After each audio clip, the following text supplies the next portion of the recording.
Alors, Monsieur Badiane, aujourd'hui, on va finir votre dossier de demande de CMU, qu'on va reclasser. Lisa m'a dit que vous aviez mis les pièces complémentaires et qu'il fallait les reclasser, c'est ça? Oui, j'ai complètement mélangé parce que j'avais tellement de choses. Oui, vous aviez plusieurs dossiers en route. C'est pas grave, on va y arriver. On va le faire. N'est-ce pas? Bon, pourquoi j'ai dit d'abord, dites-là de ne pas me tirer les oreilles parce que je n'ai pas beaucoup. Je ne vous tirerai pas les oreilles. Bon, voilà. Non. Voilà. Bon, alors, si vous pouvez me le permettre. Je vous en prie.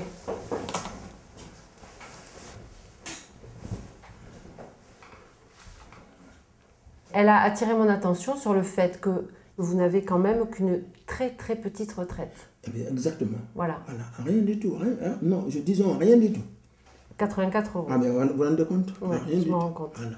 Donc aujourd'hui, on va faire finir les dossiers de CMU de base et complémentaire. Oui. Donc il vous manquait des dossiers. Voilà. Vous me le montrez qu'on finisse ça? Oui, je crois que là, je suis allé maintenant sur quelques dossiers que je vais vous montrer. Oui. Bon, on va voir d'abord. Non, ça c'est ma déclaration. Et la déclaration de ma famille, ça c'est fait. Les livrets de famille, qu'on m'avait demandé pour les photocopies des enfants. Oui. Équipe. Oui. L'autre livret, je l'ai avalé, Non. Voilà, vous voyez. D'accord. Et ensuite. Oh, vous avez fait ça comme il faut, hein? Ah oui, mais j'ai déjà fait, vous allez voir. Bon, voilà, vous avez fait les enveloppes et tout. Voilà. Alors, le dossier. Regardez ça. Donc, il fallait en faire un pour vous.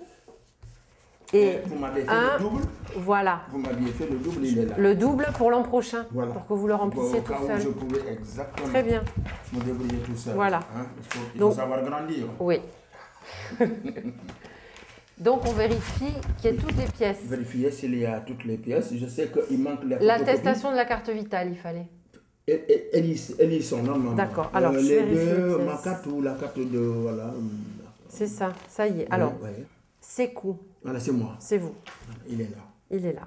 Alors, pièce de la régularité de votre séjour. Donc, photocopie de titre de séjour. Ah non, voyez. Vous l'avez pas? Voilà, je vais la photo. Mais non, donnez-moi, je vous le fais là. Je vous le fais là. Je ne l'ai pas. Oui. Alors, livret de famille. Ils sont là. Tenu à jour. On va faire les copies aussi. Ah oui. Livret de famille. Il y a. Oui, la carte. La baladeuse. Livret de famille. Alors.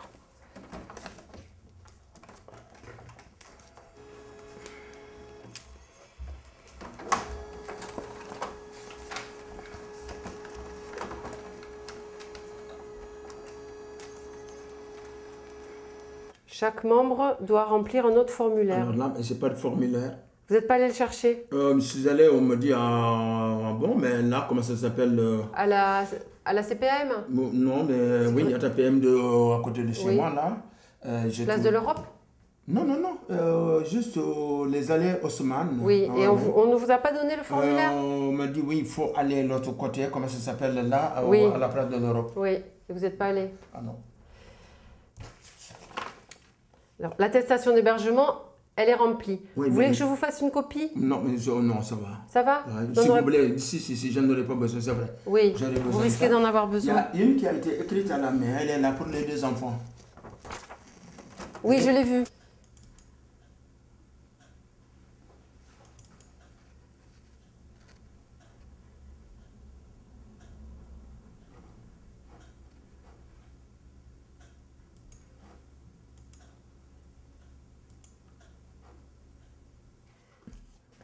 L'adresse, je vais la trouver ici. Oui, 8 terrasses. Ah bon, d'accord. Oui, je l'ai. Terrasse.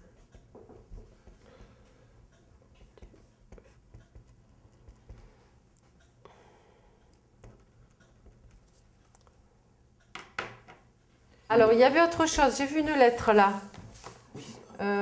Vous avez envoyé pour le tarif première nécessité téléphone? Vous l'avez envoyé? Oui, je les avais envoyés. Vous l'avez fait, d'accord. Oui, c'est fait. Donc pour votre retraite, il faut absolument que vous alliez voir un travailleur social. Vous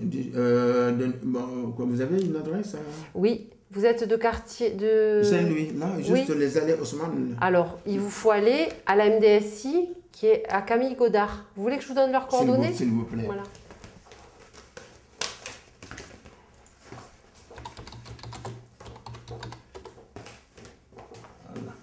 Alors, je vais vous noter l'adresse. Ouais. Donc, c'est la MDSI du Grand Parc.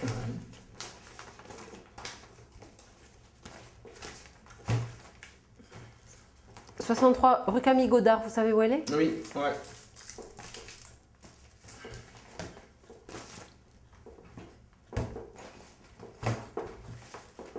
Ça, c'est pas posté.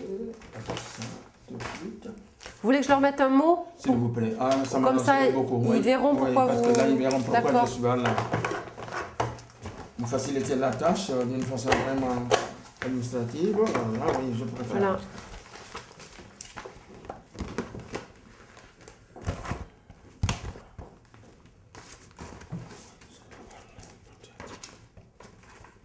Madame, Voilà. Donc, je vous remercie. Ouais. vous y allez le plus rapidement possible. Alors, mais dès demain, vendredi, je vais aller, à moins qu'on me dise non, revenez tel jour, mais dès demain, j'y vais. D'accord. C'est peut-être trop tard maintenant, mais sinon, je vais. Hein. Ah, vous pouvez y passer, oui, Ah, maintenant. oui, il vaut mieux une Oui. fois que jamais. Oui. Je vais y aller. Je vais y aller tout de suite. Mais vous êtes présenté alors à ce rendez-vous avec 10 minutes de retard? Oui. D'accord. On leur explique? Vous avez le nom de votre conseillère ou pas? Là, c'est une lettre qui est adressée par le directeur. À votre convocation à l'entretien, vous aviez le nom d'une conseillère. Vous pourriez la retrouver ou pas? Non, je ne le connais pas. Non, vous n'avez pas la lettre de convocation? Non. D'accord. Donc on écrit au directeur. Ça aurait été bien que votre conseillère ait un double de cette lettre, vous comprenez? Mais je ne l'ai pas sur moi. Vous ne l'avez pas sur vous.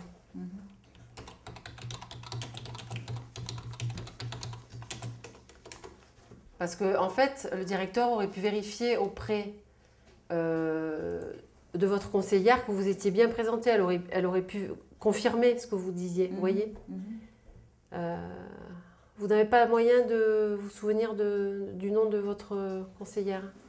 Non.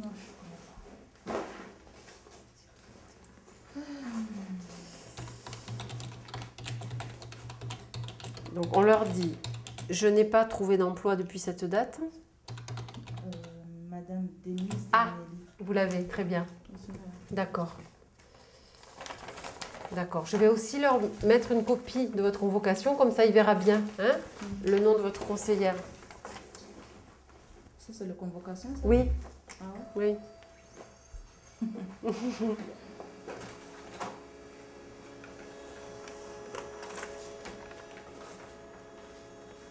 Comme ça, votre demande a beaucoup plus de chances d'aboutir si les deux sont prévenus, parce que le directeur va certainement la convoquer. Il va voir que vous avez gardé le papier, que c'était sérieux de votre part.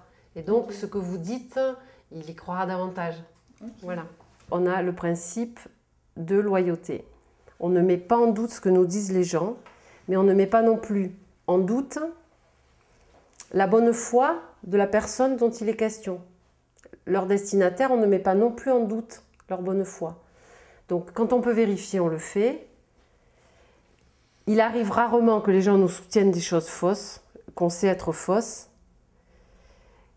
On essaie d'en discuter. Et alors après, ça va dépendre des cas. Mais en général, on ne doute pas de ce que nous disent les gens. Et souvent, il n'y a pas à en douter hein, de l'expérience que je peux en avoir. Donc, on lui demande qu'il vous laisse percevoir les acédiques parce que normalement, il interrompt le paiement pendant 4 mois. Voilà. On lui demande, alors sans garantie hein, c'est pas sûr, mais enfin, on lui demande qu'il vous laisse ce paiement. Pôle emploi. Alors déjà, nous, on a besoin de savoir ce que les gens vont comprendre de ce qu'on écrit pour le leur expliquer. On doit être technique tout en écrivant pour eux. Donc, il faut qu'on arrive à évaluer ce qu'ils perçoivent de ce qu'on doit faire. Et il faut qu'ils adhèrent à ce qu'on fait. Puis c'est eux qui signent la lettre. C'est pas nous, c'est eux qui la signent. On peut leur dire, je vous présente mes excuses pour ce retard.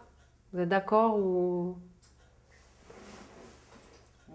Comme vous voulez. Il vaudrait peut-être mieux le dire. Vous êtes d'accord?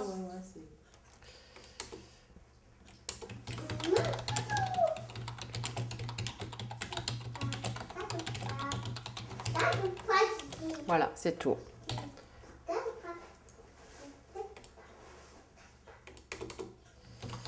Donc, je vous remercie, monsieur le directeur.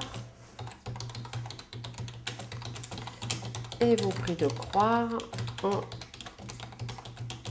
mon profond respect. Alors, cette lettre, je vais vous la faire en 3 exemplaires. Un pour votre conseillère, un pour le directeur et un pour vous. D'accord? Et il y a cette fraction de seconde, moi, que je trouve extraordinaire, c'est cette rencontre avec quelqu'un qu'on n'a jamais vu. Et cette rencontre d'humain à humain. Et moi, ce qui est désagréable dans le boulot, c'est qu'on a toujours une place où la personne qu'on a en face suppose qu'on sait des choses qu'elle ne sait pas. Et qu'on a un savoir-faire qu'elle ne maîtrise pas. Et moi, ça me met mal à l'aise. Parce que j'aimerais trouver des moyens pour que les gens participent plus à ce qui leur arrive. Mais en pratique, ce n'est pas tellement possible. Voilà.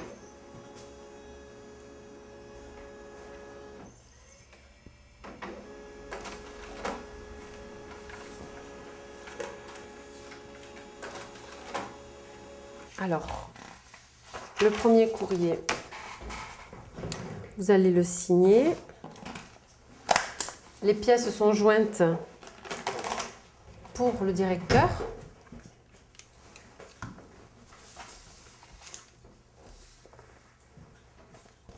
Alors, voilà pour le directeur. Après, on va faire donc le second courrier à votre conseillère.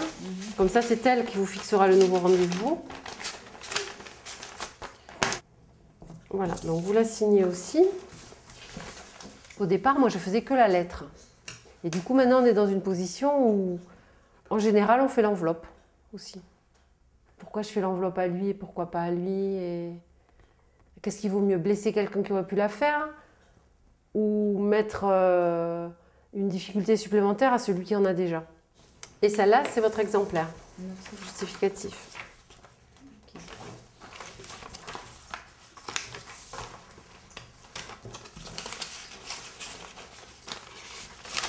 Voilà. Merci beaucoup. Madame. Avec plaisir. Dans une demi-heure qui est impartie pour un rendez-vous, il y a tout ça à faire. Pour les gens qu'on ne connaît pas, donc une personne sur deux, hein, les personnes en moyenne, une personne sur deux ne va venir qu'une fois, donc on a énormément de gens qu'on ne voit qu'une fois. On doit donc évaluer tout ça, le niveau de langage, de compréhension, qu'est-ce qui est utile pour eux, qu'est-ce qui l'est pas, est-ce qu'on dit qu'on écrit en tant qu'écrivain public ou pas, est-ce qu'on leur rédige l'enveloppe, enfin, il y a tout ce travail et il ne faut pas non plus trop l'automatiser parce que comme tout ce qui est automatique, ça passe dans l'inconscient et après on a du mal à le modifier. Quand ça se fait à notre insu, on est plus rapide mais je pense qu'on est moins juste. Donc tout ça, le garder quand même à fleur de conscience en se disant je fais ça, je fais pas. Refuser que ça devienne automatique pour garder une maîtrise et rester dans l'humanité, justement. On a fini les comptes rendus de la première manifestation que vous avez réalisée. Donc on a fini les comptes rendus, sauf que vous avez oublié de porter la lettre au directeur de la DIL. Je suis un homme désordonné dans tous les sens du terme. Je vais la réimprimer. Oui. D'accord? Et donc en sortant, vous y passez, première à gauche, et vous lui posez la lettre. Voilà. On est en train de construire une société là. Ah, une société? Avec le directeur de la boîte qui nous a donné un chalet cadeau. Et on n'avait pas encore les... C'est pas que j'ai pas continué, c'est qu'en définitive, on n'avait pas les moyens de continuer, je veux dire. Je savais pas qu'on allait monter une société. Oui, mais alors, si vous savez que vous allez vous orienter vers la société plutôt que vers l'association, vous pouvez vous retourner vers Laetitia pour qu'elle vous aide à développer ce projet. En fait, elle, son travail, c'est de passer de l'idée, vraiment de l'idée, comme vous l'évoquez quand on se voit, au projet. Un projet vraiment avec une structure administrative, financière, et vraiment quelque chose qui tienne la route. Oui, tout à fait. Je vous donne du fil à retordre. Non, c'est autre. On a la chance d'être vraiment perçu comme une petite association. Les gens savent qu'ils ne sont pas dans une administration. Là, bon, on voit bien qu'on n'est pas dans une administration. Et donc, ils arrivent vraiment avec un grand capital confiance, une grande ouverture. Et on est très attentif à ne pas les fermer. Ni sur eux-mêmes a priori, ni sur une demande qu'ils auront formulée. Grâce à vous, je fonce. Avant, je n'osais pas avancer, maintenant, j'avance. C'est grâce à vous. Hein. Vous et puis Lisa aussi. Ouais. Hein, parce que là, vous avez bossé. Et on n'a pas fini. Et on n'a pas fini. Hein. Alors, donc, on va faire quelque chose de joli. Donc,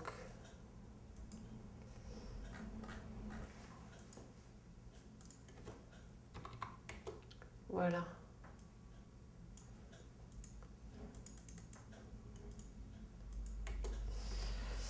Voilà, donc ça fait 2 pages.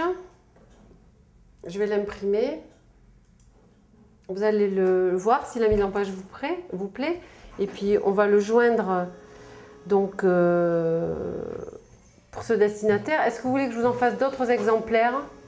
Je vous dis pas non. Comme ça vous les aurez. Je vous dis pas non. Parce que vous allez avoir d'autres idées d'invitation pour le 11 juin. Mais déjà chez le directeur de la DIL, je vous l'ai dit. Oui. Hein. Non mais à part lui. Il y a pas mal de monde qui va venir. Voilà, donc moi je propose ça. Ouais. J'ai agrandi un peu la photo et il y a tout le reportage donc, du journaliste. Pour moi, c'est top. C'est bon? C'est le top. Je vous en fais combien? 5? Si vous voulez. J'accepte. D'accord, très bien. Donc ça fera des documents qui montrent bien où vous en êtes. C'est plus un projet, hein. C'est plus un projet. Il y a déjà eu ce don. Vous avez monté ce projet, vous avez fait l'événement des 3 ans de l'assaut. Enfin, vous avez montré que... 3 bougies pour un logis. C'est vous. Oui. Mais oui. Mais voilà, il ne faut pas que vous vous laissiez emmener par les autres. Il faut que vous restiez aux commandes du projet avec une aide technique. Moi, je crois ça. Moi, je peux toujours vous aider pour des courriers, pour... Mais oui, mais pas sur le fond. Sur le fond de... Mais revenez voir Laetitia. Oui, je me décide. Décidez-vous à le faire. Ouais. Moi, je resterai votre interlocuteur pour tout. Demain, je tente de rappeler pour reprendre. On peut le faire là, si elle y est toujours. Ouais, si vous voulez. Ah ouais. Ouais. J'ai pris un dossier. En plus, j'ai pris mon agenda. Ah. Il est là. Ouais, je suis prêt. Hein. Moi, quand je prépare absolument pas les permanences, il me semble que j'ai une très grande place pour tous ces inattendus qui se passent. Comme ce monsieur-là, et qu'il y a une rencontre moins technique, mais beaucoup plus spontanée et directe. Bonjour Laetitia. Oui, c'est Gaëlle. Eh bien, ça va et toi? Et dis-moi, je revois Monsieur Bod, qui a donc bien réussi son opération pour les 3 ans, 3 bougies pour un logis, et qui a eu un bon retour. Là, on est tous les deux ensemble pour autre chose. Et donc, il est suivi par le directeur de la DIL, hein, qui est venu. Voilà. Et donc, il va remonter une manifestation, ce sera une conférence là, au mois de juin. Et moi, je sens que je suis arrivée complètement au bout de pouvoir l'aider par petits morceaux.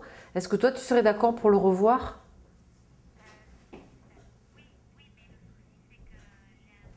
Quand tu veux. Écoute, il a son agenda, il est devant moi, il est ravi. Mardi 26? Je le note. 10 h, ça vous va? Impeccable. Impeccable. Très bien. Eh bien, à bientôt, Laetitia. Au revoir. Bon, alors, elle confirme. Ce que vous êtes en train de dire. Oui. Que là, il ne faut pas s'éparpiller. Non. Alors, 26 juin à 10 h. Ouais, mais écoutez, je l'ai noté là sur mon agenda. Non, là, c'est mai. Juin. On est là. Pardon. 10 h. Voilà. Donc c'est Laetitia Ferrand. Ah ben, je vais vous redonner les coordonnées. Ah oui, si jamais vous... Non, mais je vais prendre. Si jamais vous aviez à annuler ou... Même je vous remets la... Non, je n'annule pas les gens, c'est comme ça. Oui, mais je vous remets l'adresse. En tous les cas, atelier graphite, je m'en souviendrai plus que toute ma vie. Hein. Même dans ma mort, je m'en souviendrai. Allez, on n'y est pas. Allez, pas de blague. Moi, je suis un plaisanteur aussi, hein, mais c'est sympathique. Hein. Donc, quand il s'agit de travailler, ça va. En tous les cas, moi, je ne peux pas dire mieux que vous êtes une équipe qui gagne et qui fait gagner. À mon avis, ça n'a rien à voir avec un métier. Quel que soit le métier qu'on fait, on peut avoir ces rencontres. Et n'importe qui ferait ce métier-là, qui n'a pas ce souci ou cette envie de rencontrer l'autre, ne l'aura pas. Moi, je crois que ça, ces rencontres vraiment profondes, humaines, avec des gens qui se livrent, moi, je suis émue et souvent très, très bouleversée par ces rencontres-là.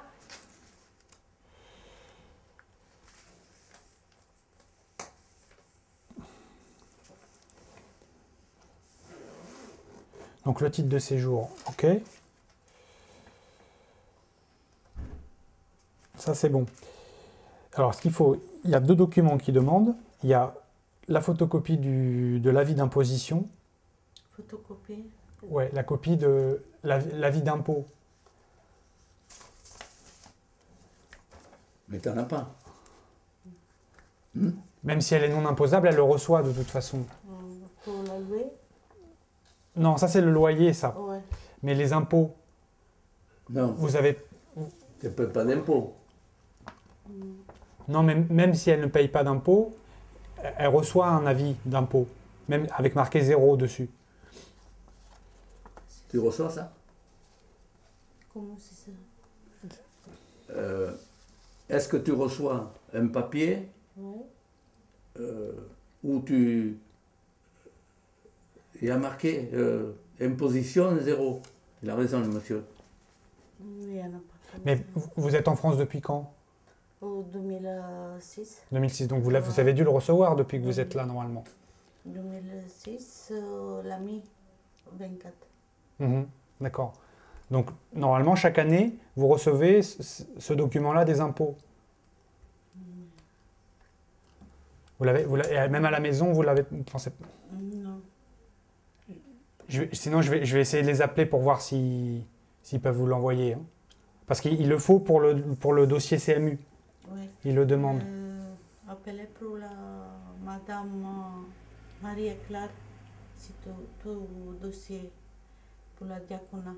C'est votre assistante sociale? Oui. Ouais, mais c'est pas elle qui va vous donner l'avis d'imposition. C'est pas l'assistante sociale qui vous donnera la feuille des impôts. C'est les impôts qui vont vous donner ça. Moi, tout papier donné là-bas, et pas avec moi. Mais c'est pas l'assistante sociale qui a le document. Je vais essayer d'appeler les impôts. Hein. Et il faudrait aussi une copie de l'acte de naissance. Ah. Vous savez, est-ce que c'est l'acte de naissance? Vous en avez un à la maison? Oui, la maison. Bon, il faudra la... Oui. Et alors, votre mari, il vit avec vous? Non. Enfin, monsieur Atasanov Rosen. Oui. Ah, c'est son frère. C'est son frère, pardon. Il vit avec vous? Oui. Est-ce qu'il vit avec toi? Il mange? Oui. Ouais. D'accord. Et alors, parce qu'il demande des précisions sur ça. Il travaille? Non. Non, il est sans emploi. D'accord. Il a des revenus? Des revenus, de l'argent. Non. Non. Il touche pas le RSA ou pas de... Il n'a pas de revenus, sans revenus. D'accord. Ça faudra leur mettre... C'est comme on déroule une pelote de laine et au fur et à mesure qu'on déroule, il y a les difficultés qui apparaissent. Bon, il faut trouver le point d'entrée et puis après, c'est un peu l'entonnoir. Ça s'ouvre, mais à l'envers. Un entonnoir renversé, c'est souvent ça. L'acte de naissance, il faut le demander à votre mairie de là où vous êtes né. Oh putain. Oh là là. Pourquoi moi c'est divorcé? Oui, mais ça n'a pas de rapport avec le divorce, c'est votre acte de naissance. Là, on met Madame Sarikova Sonia est née telle date, voilà. Avant 2006, quand moi, il y avait Sonia, il y avait. Oui. Bon. Alors attendez, je fais... Alors objet, donc demande de duplicata. Bon. Il m'agace. demande de duplicata, avis, imposition. Oui, comme ça, 2011. ils sont toujours blanchis, ils ne se cassent pas la tête. Oh, des fois, non, les impôts, c'est pas les pires. Hein. Et Les impôts, c'est pas les pires. D'habitude, on arrive à les avoir. Le plus fréquent, on va dire, c'est des personnes qui sont en capacité de comprendre ce qu'on leur dit, mais qui sont pas capables, qui n'ont pas la capacité de pouvoir s'expliquer, c'est-à-dire de passer un coup de fil en disant j'ai besoin de mon avis d'imposition sur mes revenus 2010, donc l'avis d'imposition. Voilà, ça c'est très fréquent, la plupart ne peuvent pas le faire. Par contre, ils peuvent comprendre que si je leur explique ce que moi je fais, que je vais passer le coup de fil, je pense qu'ils le comprennent. Je pense qu'ils le comprennent. Voilà, l'usager, on va dire, type, c'est ça, c'est cette capacité de compréhension, mais pas d'expression. Madame, monsieur, je... donner la papier pour la pension, parce que beaucoup malades, moi. Oui. La douleur, la cassée, la migraine, en arabe, la cassée avec couteau. Ça, la kyste. Voilà, déjà, si vous arrivez à avoir, donc, que vous ayez la CMU, c'est une bonne chose. Avec la complémentaire, comme ça, vous aurez pu avancer vos frais. Hein. Ça, c'est bien. C'est pour ça que vous faites la demande de la complémentaire. C'est pour ne plus avoir avancé tous les frais de santé. Alors, de l'avis d'imposition 2011 sur mes revenus 2010. J'en ai besoin, on va insister un peu, le plus rapidement possible, afin de pouvoir compléter ma demande, compléter mon dossier de demande de CMU complémentaire. Je pense que la capacité d'expression ou de compréhension de la langue, elle est aussi déterminée par le rapport qu'on a. Enfin, c'est pas juste une capacité technique, quoi. C'est aussi le rapport qu'on a aux choses. Si quelqu'un se fait un fantasme de l'administration ou est terrorisé par ça, ce qui arrive, hein, ils ont peur ils vont être encore moins en capacité de comprendre. Les mots vont défiler et voilà, il y a aussi ça qui joue beaucoup, je pense, vis-à-vis de nos usagers. C'est le rapport qu'ils ont au papier, quoi, et à l'administration qui les écrase ou voilà. Ou alors pour certains, c'est un rapport d'autorité ou de flicage, quoi. Quand vous êtes né, il y a eu un document qui a été fait pour dire Madame Sonia est née tel jour, tel mois, telle année, à tel endroit. 968. Oui, mais ça, moi, je vous crois sur parole, mais il faut le papier, c'est ce qu'ils demandent. Ah, d'accord. Donc, soit on fait un courrier à votre mairie en Bulgarie, soit il y a quelqu'un sur place, chez vous, qui y va. Écoutez, Ouais. vous ne pouvez pas faire une lettre, vous? Mais moi, je ne parle pas bulgare. Hein. C'est ça le problème. Non. Il faut oui, mais faire le modèle et puis elle le traduira en bulgare. Oui, sinon on peut faire ça, oui. Oui. Alors, je suis né le 31/01/1974 à Ilimovo, c'est ça? C'est un H, hein. H-I-H-I-D-O-M-O-V-O, Bulgarie.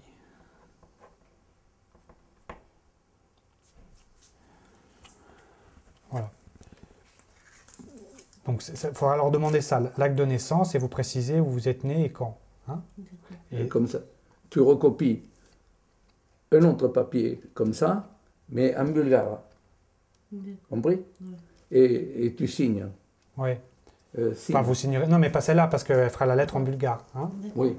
D'accord? De toute façon, on se reverra, hein, on va reprendre rendez-vous. Ça, vous postez. Ça, je le remets dedans. Pour l'instant, ça, vous y touchez pas. Hein. On complétera le dossier quand il y aura tous les papiers. La partie pour la fax. Les usagers ne peuvent pas tout déléguer à l'écrivain public ou à l'assistante sociale. Et puis tant mieux peut-être qu'il y ait cette limite et qu'ils soient obligés de maintenir quand même une posture, une prise en charge d'eux-mêmes important, je pense. C'est essentiel même, sinon, c'est ce qui les rend des personnes qui se tiennent debout, quoi. Nous, on est là aussi, bon, pour faire ce qu'ils ne peuvent pas faire. Voilà. Voilà. Donc, soit à faire les démarches à coup de téléphone, parce qu'ils ne maîtrisent pas la langue et qu'aux impôts, faut qu'on soit clair, vite, voilà. On le fait. Soit leur expliquer ce qu'eux peuvent faire, ce qu'eux doivent faire. Voilà. On est là-dessus, quoi. Oui, bonjour. Je suis Dimitri Zarty, écrivain public. Je suis avec Madame Chakirova, qui vous verse un loyer mensuel. Et alors, voilà, pour vous éclairer la situation, parce que apparemment, elle a une dette chez vous de 314,80 €. Mais cette dette serait due au fait que, visiblement, vous n'auriez pas reçu, vous, la part que normalement vous verse la CAF?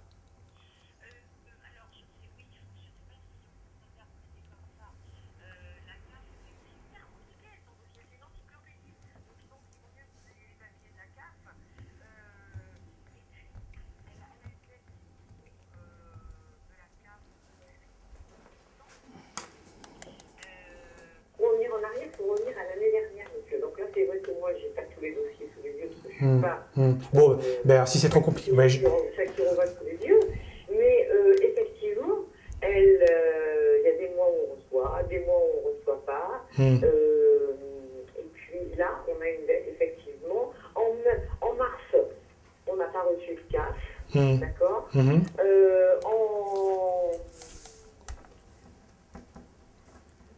En avril, on a reçu 276 €. Ouais. Voilà. Donc c'est la CAF de mars qui nous manque. D'accord, d'accord. Bon, là, c'est déjà une info, ok. Étant donné que la situation de Mme Chakirova change, un coup elle est célibataire, un coup elle se marie, un coup elle divorce, Ouais. ça change constamment. Donc si vous n'avez pas, vous, tous ces papiers et tous ces dossiers depuis un an, mais ouais, mais moi je vais contacter rapidement la CAF et puis ils me diront, et puis après j'expliquerai à Madame Chakirova voilà. le montant de la dette et pourquoi. Hein, voilà. Ok. Si vous voulez, on ne peut pas être gentil et plus que gentil. Ben, je comprends. Merci de vos infos et je fais le nécessaire. Merci Madame. Je vous en prie. Bonne journée, au revoir. Oui. Ok. Et, bon. Premièrement, je vous arrête. Je veux dire,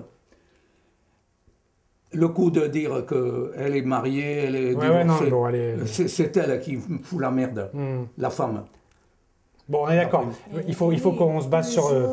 lui demander argent, combien c'est pour la cave d'Uni. Ok, c'est la cave de mars qui manque. Il y a des fois l'urgence des situations annihile un peu la réflexion qu'on peut avoir ou le recul, quoi. On n'a pas la possibilité trop de... Voilà, j'imagine très bien, par exemple, son problème de dette de loyer. Tu as vu la personne que j'ai eue, en plus, qui n'était pas forcément très tendre ou qui n'avait pas forcément un discours très posé, puis très humain, hein, malgré les valeurs qu'elle mettait en avant, qu'elle était gentille, qu'elle avait pris le temps. Mais bon, si ça continue, on la fout dehors. Voilà. C'est très rare que j'ai des personnes presque agressives ou qui tiennent ce genre de discours. En général, ça se passe bien. Hein. Surtout quand on se présente en tant qu'écrivain public, il y a une espèce d'a priori sympathique vis-à-vis de la profession. Donc les gens essayent de nous faire obtenir les informations qu'on recherche facilement. Là, j'ai dû batailler. D'habitude, c'est beaucoup plus simple.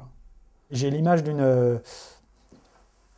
tu sais, les grosses presses industrielles et qui représenteraient un petit peu l'image qu'ont les usagers de l'administration. Et l'écrivain public, c'est celui qui tend le bâton, tu sais, avant que la presse ne s'écrase, qui met un bâton de bois juste avant, quoi. Voilà. Et ça tient tant qu'on peut, et on essaie de le faire tenir, mais c'est... Voilà, j'ai l'impression d'être dans ce rapport-là, quoi. Je suis toute seule. En France, j'ai besoin de quelqu'un, une grand-père qui connaît ma situation, qui est très difficile. Oui, mais vous avez des papiers La carte d'identité Italie. Montrez-moi ce que vous avez, montrez-moi. Oui. Parce que moi, j'ai 4 ans de travail. En France, ouais. Oui, monsieur, en France. Contrat CDI. Mais vous n'êtes pas allé à la préfecture chercher le dossier encore? Non. Parce que pour faire une demande de naturalisation, il faut un dossier. et c'est un dossier à remplir. Et ça, faut aller à la préfecture le demander. La demande comme ça, ouais. À la préfecture, à la préfecture. Pas la mairie. Non, c'est à la préfecture. Bon, le dossier, il va falloir certainement plusieurs rendez-vous pour le remplir, parce qu'il y a pas mal de choses à mettre dedans. C'est un dossier un petit peu... Aucun problème. Donc on prendra le temps qu'il faut. Voilà. Vous rendez-vous, je veux revenir. Bon. Pour explication, je parlais, les papiers, bon. tout, j'ai tout, monsieur. Ok. Alors, je vérifie bien l'adresse. Le dossier de naturalisation, c'est les plus durs. C'est les plus longs, les plus durs. C'est énormément de documents. Il faut des originaux, des copies, des apostilles. Il faut que ça soit classé en sous-chemise. C'est des semaines de boulot pour un dossier de naturalisation. Alors, et vous êtes en France depuis combien de temps? 7 ans. 7 2005, ans. oui. D'accord. Je souhaite retirer un dossier. Je vous montre le dossier, on se reverra quand vous l'aurez, mais il va ressembler à ça. Il fait là 4 pages, où on mettra vos noms, prénoms, etc. Oui. Votre état civil, si vous êtes marié ou pas, vous êtes divorcé, donc oui, on indiquera ça. Voilà, ça on remplira. Ça c'est la partie facile, ça. Okay. Après, la partie où ça se complique un peu, c'est sur les documents qu'ils demandent. Oui. Donc c'est là où ça prendra certainement plusieurs rendez-vous pour constituer tous les documents. Si vous avez un divorce, il faudra l'acte de divorce, la décision. Oui. Enfin, le jugement, il faut... Voilà, je vous montre un petit peu. Si vous avez des enfants, donc l'acte de naissance de naissance de votre enfant. Ça, l'extrait de naissance. Ah ben vous avez... c'est super bien rangé, super. C'est ça que je veux voir, vous. C'est formidable. Je te paye 2009, 2010, 2008. Vous avez le bulletin de paye en plus? Oui, super. sur 4 ans. Super. Les déclarations, monsieur. Super. Ah oui, parce qu'il m'énerve. Je suis ici aujourd'hui avec le caméra, je suis politique. Une dame qui ça souffre beaucoup depuis 7 ans. Il a un enfant, 5 mois qu'il a laissé. Son père, j'ai pas mes parents, ce sont morts depuis 7 ans. Moi, j'étais remplacée avec en foyer, moi et mon fils. Je cherche un travail, je trouve un contrat CDI depuis 4 ans. Je me lève à 5 heures du matin, que je travaille, que je cherche ma responsabilité, moi et mon fils. Je cherche pas, je suis en France, je suis polie, je suis une femme qui cherche que du bien. Et ça se voit. Et c'est tout, monsieur. Bon, quand vous allez chercher le dossier à la préfecture. Oui. Quand vous l'avez, vous reprenez rendez-vous avec nous. Oui. Vous me reverrez moi. Oui, monsieur. Je vais vous donner... Ouais. Et puis surtout, là, vos papiers sont super bien rangés. Vous revenez avec tout ça, là. Oui, monsieur. Et puis on commencera le dossier. Oui, monsieur. Comme je vous disais, il faudra plusieurs rendez-vous. On prendra le temps, on fera ça tranquillement. Oui. Et comme ça, le dossier sera bien à la fin. Merci, monsieur, oui. Ok? Oui, monsieur. Ça rejoint ce qu'on disait tout à l'heure, il y a l'émotionnel et puis il faut couper et puis raccrocher sur l'administratif. Mais voilà, c'est jamais que technique, quoi, encore une fois. Quoi. Parce que là, quand elle va poster visiblement, quand elle va aller déposer son dossier en préfecture, elle aura la main lourde, je crois. Ah, bah, ça fait partie du charme du métier aussi, c'est super. Quoi. Moi, ça me rend heureux de voir ça. De voir le sens que ça peut avoir, par exemple, la nationalité, le fait d'être inscrit quand même administrativement parlant.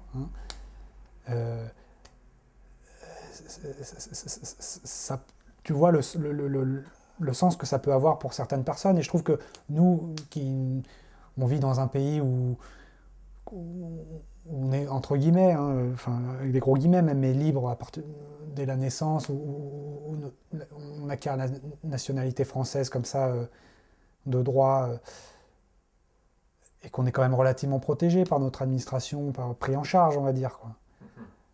Et ça coule de source un peu tout ça. Et on peut en perdre le sens, quoi, facilement. Et puis c'est aussi envers ces publics qu'on met plus de barrières encore qu'à nous, citoyens français de droit. Je pense au dossier de naturalisation, ou au dossier de demande d'asile, par exemple, où les contraintes se sont accrues ces dernières années, quoi. Donc ils sont moins armés au départ et le chemin à parcourir est plus dur, quoi. Donc vous allez à la préfecture avec ça, et quand vous l'avez, vous appelez à ce numéro-là. Hein, je vous le colorie. Oui, monsieur. Vous appelez ici, vous dites que vous avez déjà vu Dimitri et qu'on continue le dossier de naturalisation. Oui, monsieur. Hein? Oui. Voilà. Ça. Voilà, c'est ce numéro. Et là, votre prénom. Voilà, ça c'est mon prénom, Dimitri. Dimitri, oui, monsieur. Merci. Bon, mais je vous dis à très bientôt. Merci, monsieur. Allez. Inch'Allah. Bon courage, Au revoir, monsieur. madame, merci. Je laisse ça comme ça bien pour Dieu se regarde. Merci, monsieur. Au revoir. Mais moi, je le vois, tu vois, tout ça, là, je le vois comme ce côté affectif, quoi. Il est obligatoire dans le sens où c'est pour moi un peu une rampe de lancement, tu vois, qui nous permet après d'enclencher les choses, quoi. Mais on ne peut pas couper d'emblée, quoi. Parce que on est un peu, tu vois, cette personne-là l'illustre aussi, hein, on est un peu la dernière branche, quoi, souvent. Et c'est vraiment le lien qu'on peut avoir avec eux est vraiment fragile des fois, quoi. Donc on ne peut pas arriver d'emblée en étant la loi avec le glaive, hein. Il faut alors voilà, les écouter, même si on sait que ça déborde, même si on n'est pas un bureau des pleurs et qu'on ne peut pas l'être, sinon on ferme boutique demain, mais c'est nécessaire, c'est un passage obligé, quoi, pour enclencher la machine, un peu comme un ressort là, qu'on tend, et puis voilà, il parle, et puis hop, après, quand c'est comprimé, ça lâche, quoi. Et quand le lien, c'est-à-dire que quand le lien est établi, quand on les a écoutés, parce que c'est souvent des personnes qui n'ont pas été écoutées, quand ils vont aux impôts ou je sais pas où, à la CAF, c'est évident qu'on ne va pas entendre ce genre de discours. Ça va être coupé court rapidement. Vous demandez juste le paiement d'heures supplémentaires. Oui.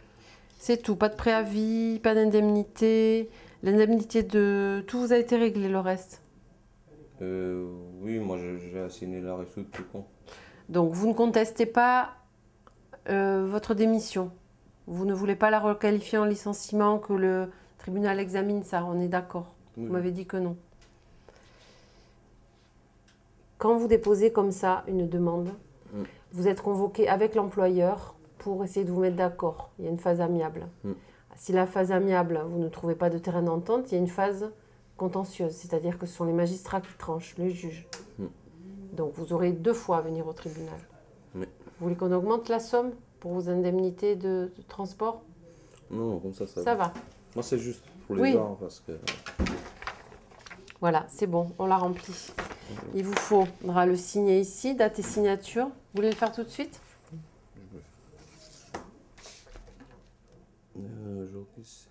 Les gens, souvent, ont du mal à chiffrer leurs demandes. Par exemple, ils disent « il me manque 20 heures supplémentaires ». Moi, je suis obligée de faire le calcul.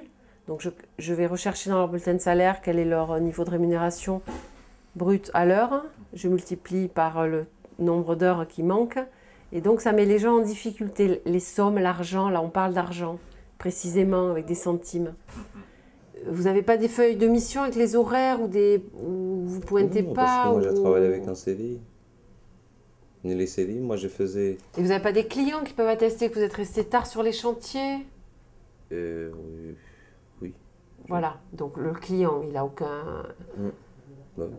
Donc, je vous mets attestation. Oui.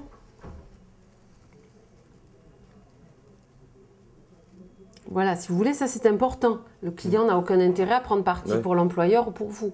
Donc le juge va vraiment être convaincu de ce que vous dites si vous mettez 1 ou 2 attestations de clients qui disent que vous étiez régulièrement le soir après telle heure sur le chantier. Vous voyez comme c'est important?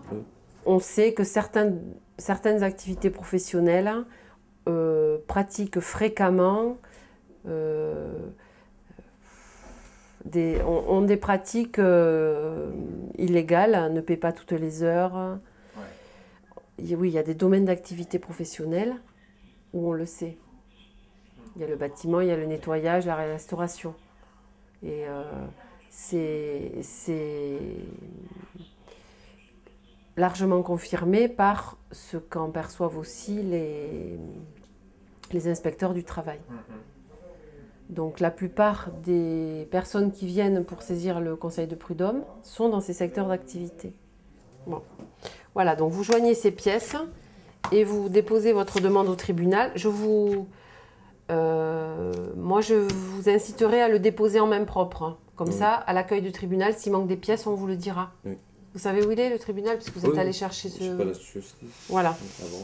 La raison essentielle de la présence d'un écrivain public en maison de justice, c'est pour faire suite aux rencontres que les usagers ont eues avec les professionnels du droit, notaires, avocats, huissiers, qui ont donné un conseil, mais l'usager n'est toujours pas en mesure d'avancer dans son droit, puisque la plupart du temps, il faut un courrier. Il faut adresser un courrier à la partie adverse, et sans ce courrier, rien ne peut démarrer. Le fait que cette lettre existe, c'est un pas supplémentaire vers la résolution des difficultés, le plus souvent amiable. Alors, surendettement, plan conventionnel définitif. D'accord, approuvé et entrera en application. Alors, depuis que ce plan a été définitif, vous avez pu le respecter? Oui. D'accord. Et alors là, maintenant, quel est le souci? Le souci, c'est avec ce créancier particulier, c'est un particulier, oui. Garcia. Oui. Je lui ai versé 3 fois 392,50 oui. Parce que monsieur, mon gestionnaire de la Banque de France, il disait ancien loyer 1177 €. Oui, c'est une dette de loyer. Oui. D'accord. Et ça ne convient pas aux huissiers. Il y a une somme là, 1400... Non, mais là, c'est le dépôt de garantie. Ah oui.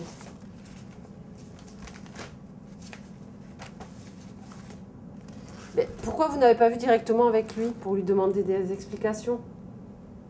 Il va vous expliquer, lui, pourquoi la dette inscrite au plan ne correspond pas à la créance réelle. Il faut voir ça avec l'huissier qui a émis ce document. C'est pas un huissier, c'est le gestionnaire. De la Banque de France? Ouais. Eh bien, vous ne pouvez pas voir avec lui. La principale façon de rassurer les gens, c'est de les remettre en lien avec le bon interlocuteur. Là, par exemple, c'était assez typique, la personne donnait beaucoup de noms. Bon, moi, je ne savais pas de qui elle parlait. Et en fait, les interlocuteurs sont tellement nombreux que les gens ne savent plus qui est qui, pourquoi. On décrit aux gens ce qui se passe. Donc, telle personne vous a écrit tel courrier pour telle raison. Et du coup, les gens y voient plus clair et reprennent confiance dans leur situation et reviennent vers les bons interlocuteurs. Alors, j'avais des échéances décembre, janvier, février. Décembre, janvier, février, je les ai respectés. Oui. Je lui ai envoyé en lettre recommandée, heureusement, au créancier. J'aurais peut-être mieux fait de l'envoyer à l'huissier. Mais oui, il ne faut pas l'envoyer au créancier à ce moment-là. C'est à l'huissier qu'il faut envoyer vos...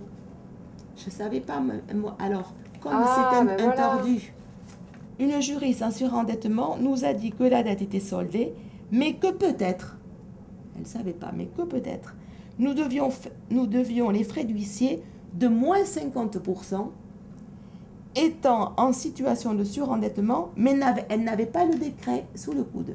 Vous me dites, il y a un décret qui affirme que je dois la moitié de la somme. On va respecter cet avis. Et vous n'avez pas le décret? Non, je suis écrivain public. Ah ouais, mais là, si j'ai pas le décret, moi... On va le chercher.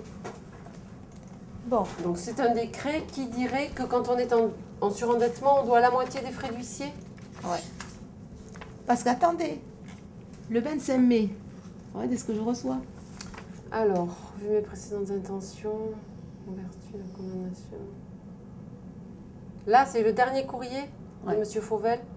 Ouais, c'est pour ça que j'ai appelé, j'ai fait tous mes courriers à la Banque de France. Pour 200 €. Et il ne me l'a pas dit. Et il va recommencer des frais énormes de deuxième saisie. Alors, je vais chercher ce décret dont vous me parlez.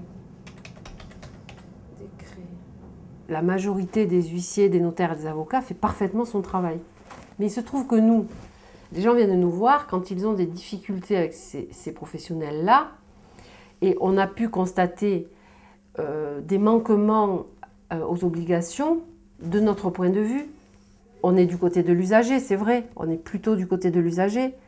Et on partage avec eux certaines situations qui les mettent dans des situations extrêmement graves.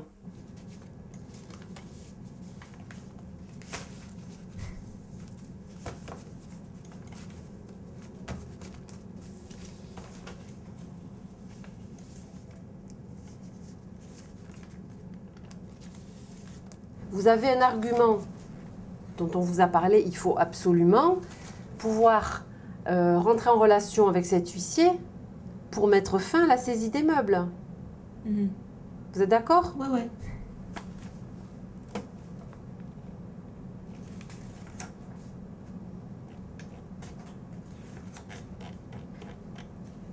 Ça y est, je l'ai. Vous êtes gentil.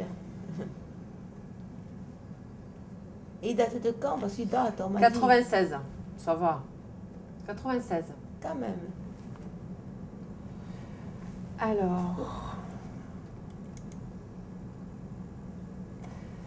Lorsque la recevabilité du dossier de surendettement est acquis, cela ouvre droit à une réduction de la tarification des rémunérations dues aux huissiers.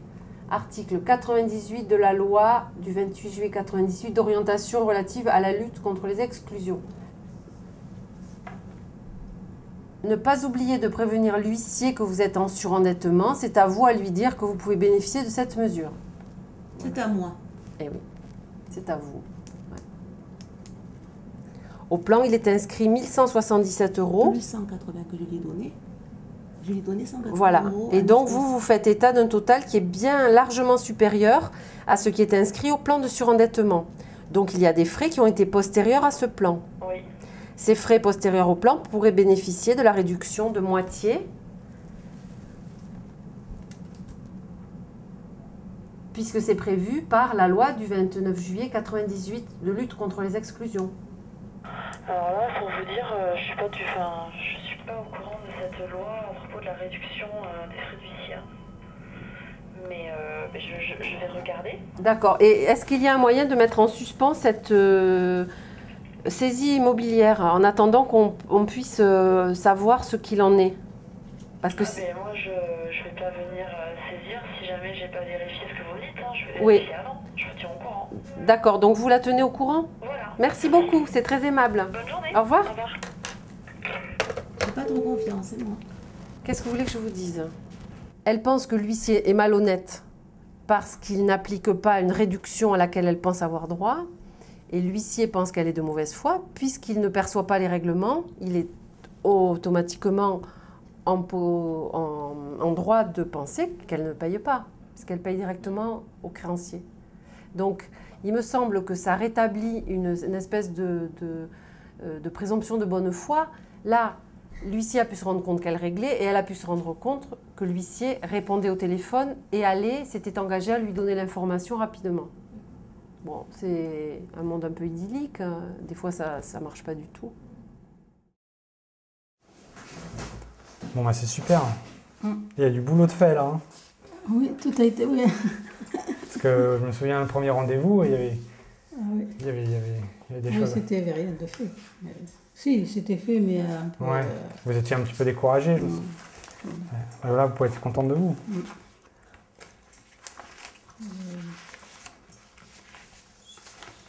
Bon. Ça c'est envoyé au juge. Hein. Oui, c'est envoyé au juge, mais entre-temps, en fait, j'ai reçu un courrier de juge, c'est ça? Je laisse lire d'abord, parce que moi, je voulais acheter un appartement à mon fils, un petit studio.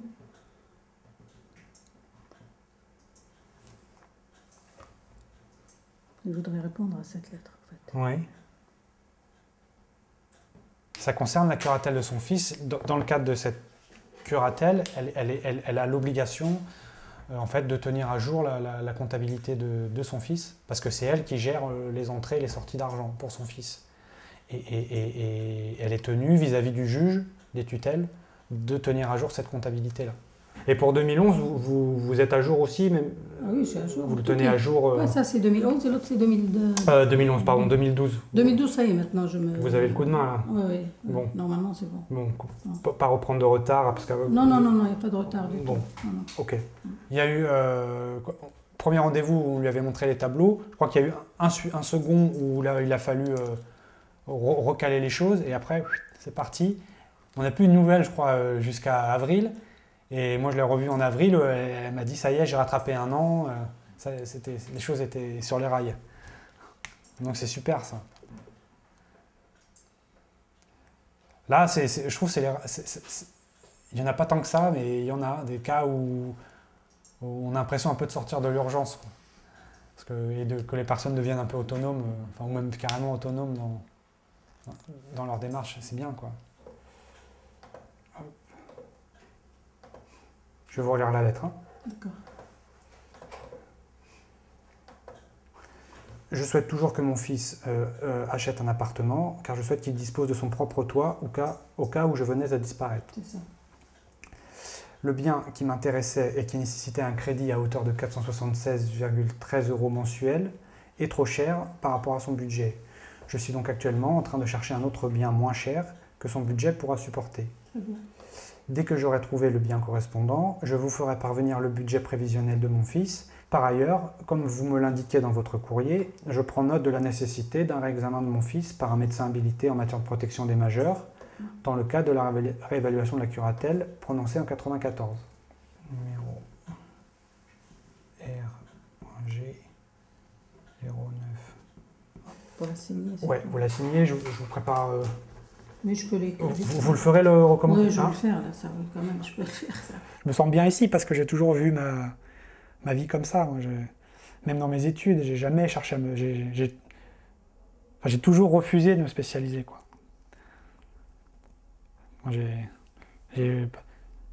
Pas le fait d'avoir fait Sciences Po, c'est parce que déjà je savais pas trop quoi faire de ma vie, mais aussi parce que c'était connu pour avoir un spectre large, quoi, sur plein de choses, quoi. Et que j'ai jamais voulu me lancer dans le droit, une forme de spécialisation en droit, ou j'ai toujours, je sais pas intuitivement ou pas, mais pour moi j'ai senti comme un piège un peu, quoi. Alors, ça n'engage que moi, hein, là-dessus, c'est pas... rendre accessible le service public à tous. Je pense que c'est une mission fondamentale de formation en sciences politiques. Service public, quoi. Le Sciences Po, c'est l'école du service public. Formation aux gens qui vont travailler dans le service public. Bon, le rendre accessible, c'est un point de départ quand même. On remplace aussi une forme de solidarité qui pouvait exister avant, où la famille, ou l'instituteur du village, ou celui qui était considéré comme lettré, au bon sens du terme, pouvait remplir ces formalités. Je pense que dans quelques années ou décennies, ce sera un service public, au même titre que d'autres services publics. Il y a déjà des municipalités qui ont internalisé la fonction et qui la proposent régulièrement dans leurs locaux. Je pense aussi que les centres sociaux ont un rôle important à jouer. Les centres sociaux qui sont en lien avec des gens loin de l'écrit, qui peuvent rencontrer ces difficultés. Donc eux identifient bien les publics. Est-ce qu'elle aurait le droit à une pension de réversion? En 2001, le 21 mars 2001.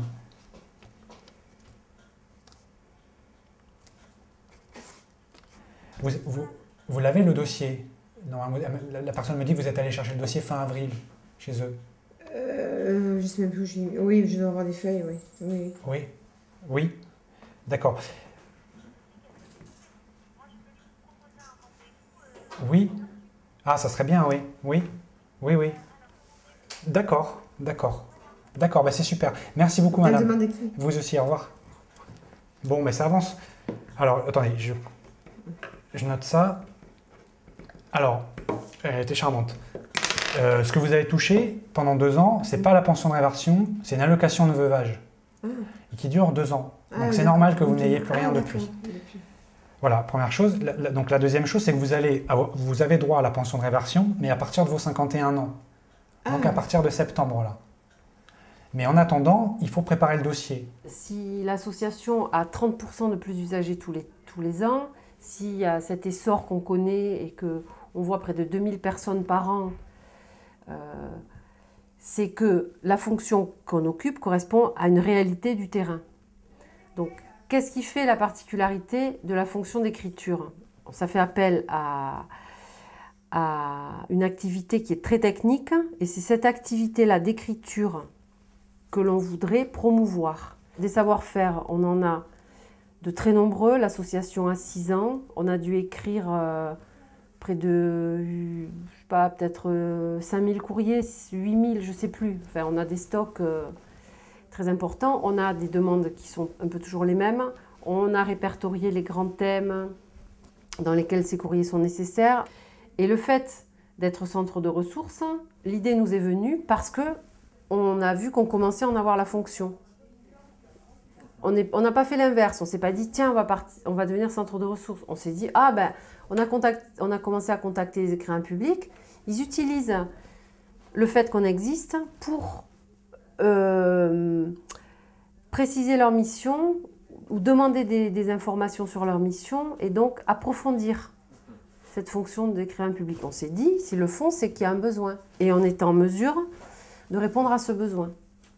Il y a des structures qui forment les travailleurs sociaux déjà sur l'accès aux droits, sur l'accès aux prestations de santé, prestations sociales, etc. Ça existe. Mais ce qui n'existe pas, c'est la formation des écrivains publics. Les seules formations, les très rares formations qui existent là-dessus, sont des formations qui sont... je ne veux pas dire qu'ils ne correspondent pas au métier, mais qui ne correspondent pas à la pratique que nous, on a du métier. Parce que je pense que le métier est beaucoup plus large que ce qu'on pratique. Et c'est des formations, notamment il y a une formation à la Sorbonne qui est très axée sur le littéraire. Et le problème, c'est que nous, on sait que ce champ-là littéraire du métier écrivain public correspond à une petite part de ce que sont amenés à faire les écrivains publics. Très peu de gens viennent les voir pour rédiger leur biographie, en gros, ou leur mémoire. Voilà. Donc ce qui pourrait peut-être être intéressant à terme, c'est de former les écrivains publics, par exemple de l'agglomération bordelaise, sur les champs sur lesquels on travaille nous.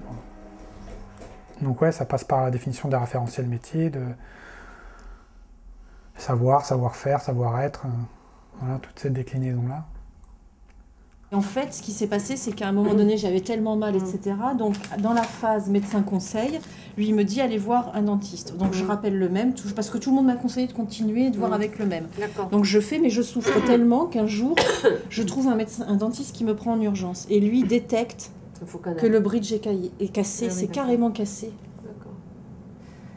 Alors, on en est 1 historique, 2 les mots, 3 les réparations que vous avez entreprises. Oui. Donc, de l'arrachage du bridge défectueux, réparation entreprise. Informez-le, vous allez y réfléchir. Qu'à défaut de réponse de sa part, vous saisirez le conciliateur de justice. Il essaie d'obtenir une résolution amiable de votre litige.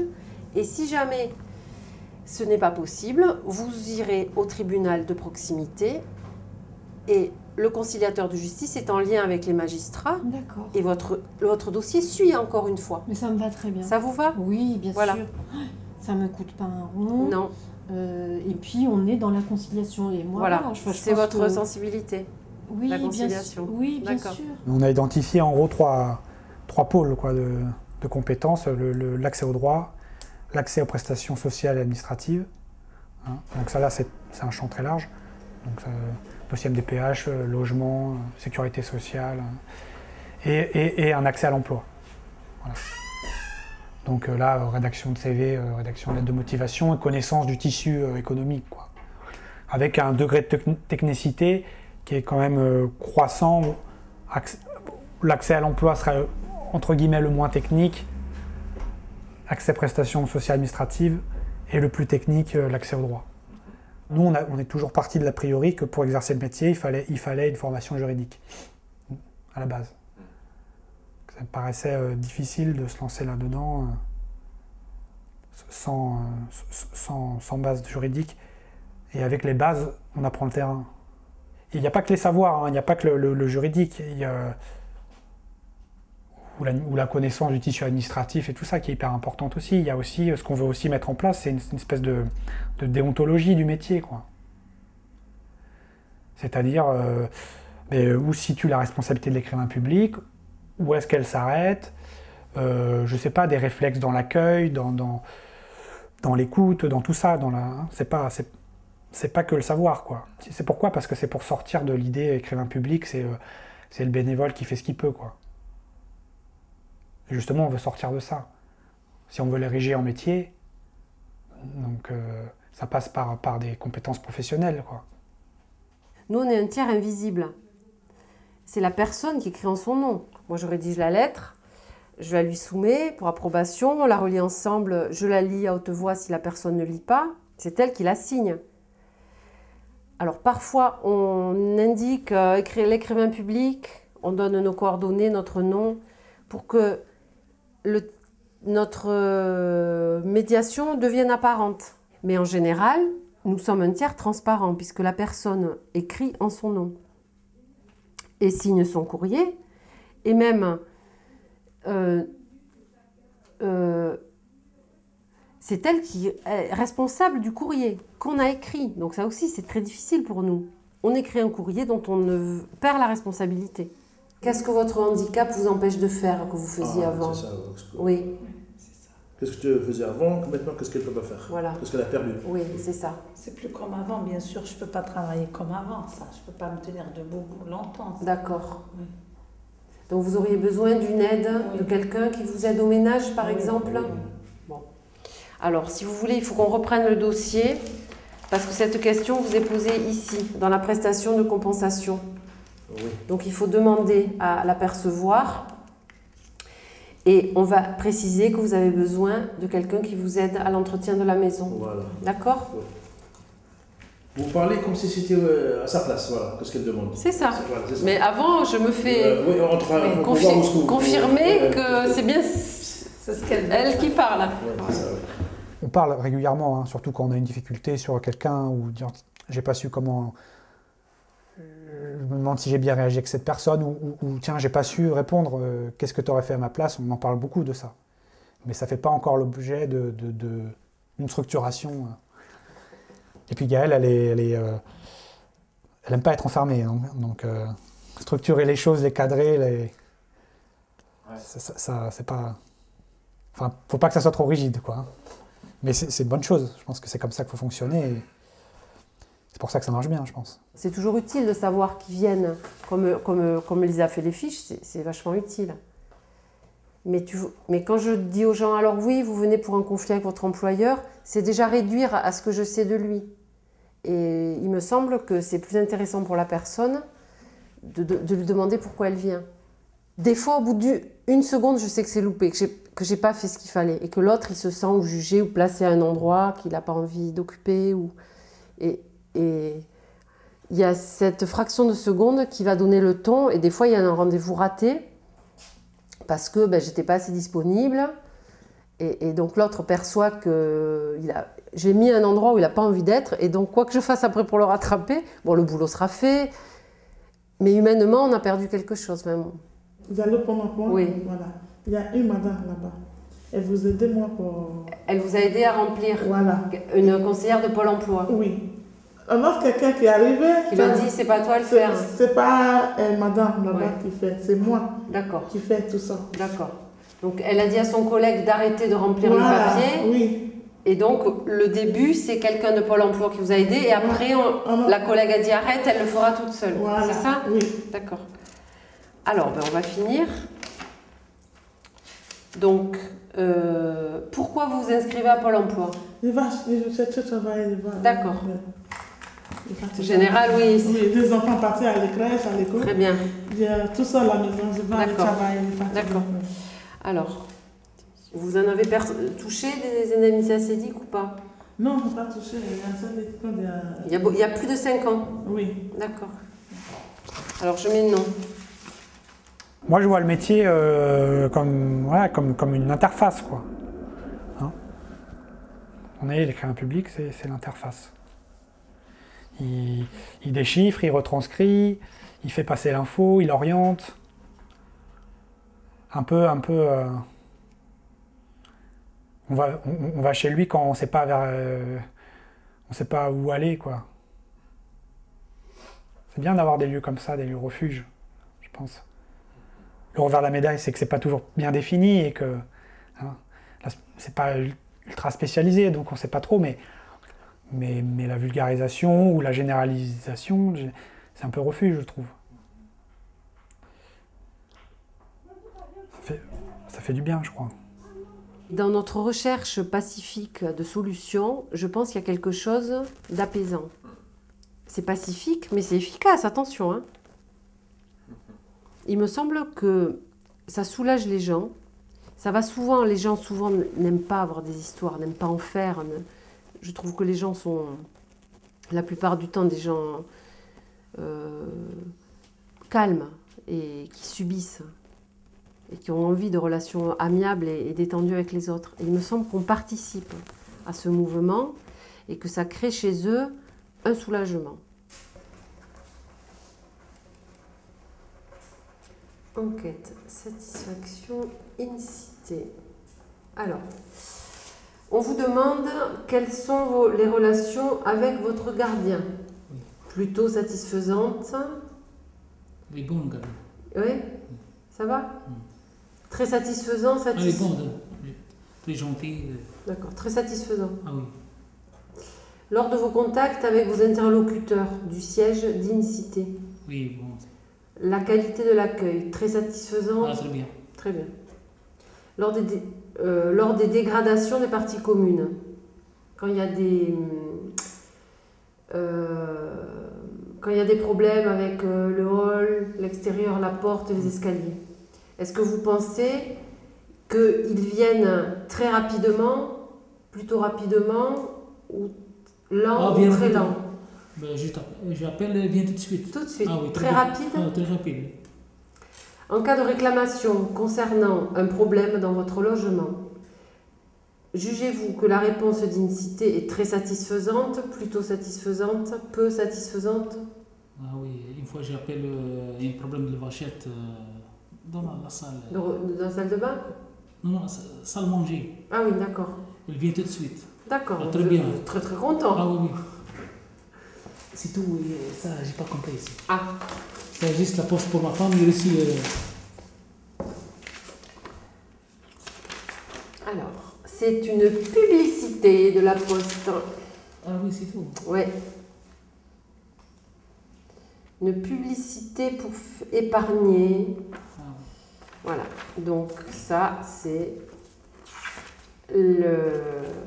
la publicité qui décrit... C'est tout. Ah oui, merci, gentil. Hein. Poubelle? Ah oui. Si vous voulez, j'ai une poubelle. Vous n'allez pas garder la publicité, si? Ça j'ai besoin de garder ça. Mais non, c'est une publicité. Tout est publicité, les deux. Ça, je garde ça pour moi. Oui.